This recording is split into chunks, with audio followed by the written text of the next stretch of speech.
ঢাকাস্থ Dhalua union সমিতির নবনির্বাচিত কমিটির পরিচিতি সভা। দেশ বাংলা নিউজ 24, সময়ের সাথে তারুণ্যের পথে। ঢাকাস্থ ঢালুয়া ইউনিয়ন সমিতির নবনির্বাচিত কার্যনির্বাহী কমিটির পরিচিতি সভা শনিবার সন্ধ্যায় রাজধানীর নয়াপল্টনস্থ হোটেল সাংগ্রি লা ইনে আড়ম্বরপূর্ণভাবে অনুষ্ঠিত হয়েছে। নবনির্বাচিত কমিটির সভাপতি গিয়াসউদ্দিন ভূঁইয়ার সভাপতিত্বে প্রধান অতিথির বক্তব্য রাখেন বাংলাদেশ সুপ্রিম কোর্ট বিশিষ্ট আইনজীবী অ্যাডভোকেট আবুল হাশেম।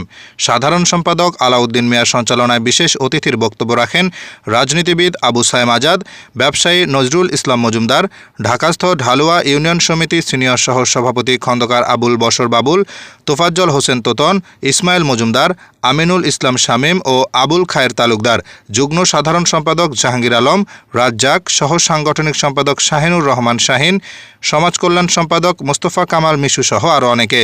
এ সময় বক্তারা বলেন, ঢাকাস্থ ঢালুয়া ইউনিয়ন সমিতি ঢাকায় বসবাসরত ঢালুয়া ইউনিয়নের মানুষদের সুখ দুঃখ ও আনন্দ ভাগাভাগি করে নেওয়ার সেতুবন্ধন হিসেবে কাজ করছে। কার্যনির্বাহী কমিটির নবনির্বাচিত সদস্যদের পরিচিতি সভা শেষে ফুলের মালা দিয়ে বরণ করে নেওয়া হয়।